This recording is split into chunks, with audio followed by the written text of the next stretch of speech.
our campaign for a yes vote on question 1.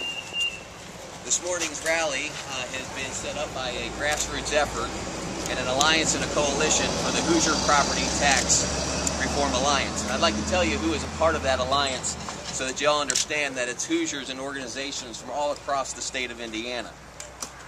The alliance is made up of David Fagan, International Union of Operating Engineers, Local 150, Eli Lilly and Company, the Indiana Apartment Association, the Indiana Association of Realtors, the Indiana Builders Association, the Indiana Manufacturing Association, and Kip Tom from Tom Farms LLC. It was just several short years ago that Hoosiers around the state of Indiana found themselves in the midst of a property tax crisis. Hoosiers opened up their property tax bills and were shocked to find that in many cases their bills had doubled and in some cases tripled. Without any prior notice, without any ability to do some prior planning for the year with their family budgets, they were forced to make financial decisions as to how they would make those payments on their property taxes. For some families, those decisions were difficult. It wasn't about giving up some wants. For some families, the amount was truly about giving up some of their needs.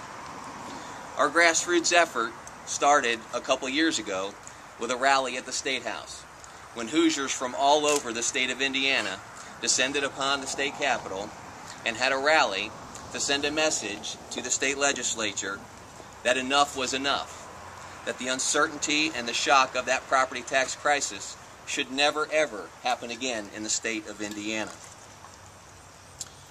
The message was very simple. Never again. Let's bring permanent protection. Let's provide a certainty to the American dream of home ownership.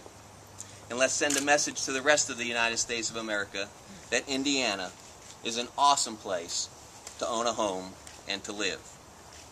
Thanks to the leadership of Governor Daniels and many folks in the State House, they took that message and provided some legislation that in turn gives us as Hoosiers the opportunity now, this year, on the ballot, to make property tax relief permanent. I applaud them for giving the Hoosiers, the citizens, the taxpayers, the opportunity to make this decision purpose. We have a lot of faith in the voters to make the right decision on this issue. There have been many previous efforts at property tax reform, but this time with question 1 on the ballot, we believe we will bring a permanency to the issue. Folks, keeping property taxes low does several things. It allows for home sales to happen, it stabilizes property values, and it enables families to budget accordingly. Today we're here at the Douglases' home. The Douglases are benefactors of the property tax caps. They are receiving the benefit of an annual savings of approximately $500. At a time in our economy when every dollar counts, that $500 goes a long way to providing needs for a family. It provides a predictability for their family budgeting. I cannot thank the Douglas family enough for opening up their home to us today and for being willing to share their story with us. So without further ado, ladies and gentlemen, if you would please do me a favor and give a warm welcome to Denise Douglas. Capping property taxes will offer Hoosiers like us permanent protection from out-of-control property taxes. We are grateful for the relief and certainty that the property tax caps have provided to us and countless other Hoosier households. Our family has seen over a 30% property tax reduction due to the tax caps. We encourage Hoosiers to join us in taking a stand against high property taxes by voting yes to question number 1. I am now pleased to introduce the person who has been a national leader in the fight against out-of-control spending and taxes, Governor Mitch Daniels. For 2 reasons. First of all, because we got to get my buddy Spencer back to school. Down the street at Holy Angels. I don't want that on my conscience. I ascertained he had a really excellent midterm report card, and I don't want that slipping because we kept him out too long this morning.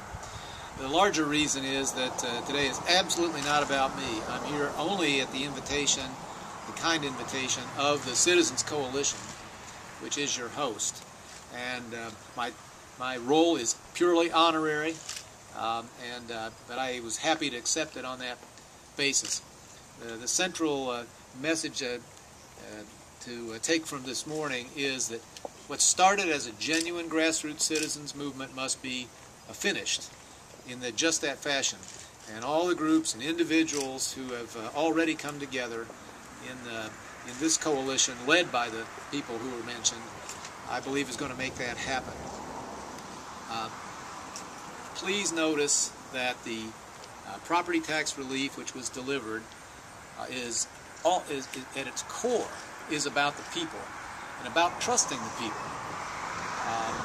Not only by leaving more dollars in their pocket so that they may spend them as they freely see fit, but also it leaves with them imperative to recognize the decision and the flexibility to change that if needs are different through the referendum process.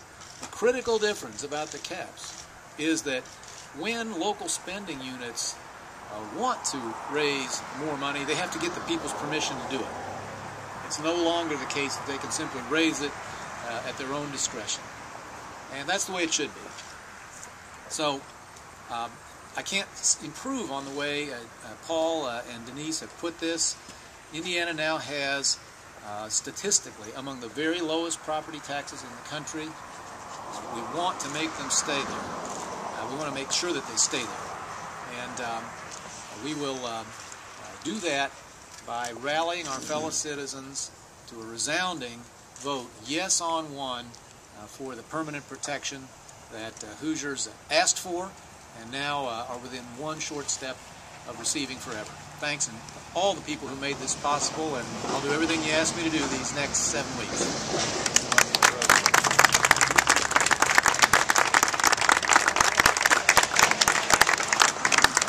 Governor, thank you again for not only for your leadership, but agreeing to be our honorary chairman for the grassroots effort represented by many Hoosiers across the state of Indiana. And how about one more thank you for the Douglas family for today. Thank you so very much.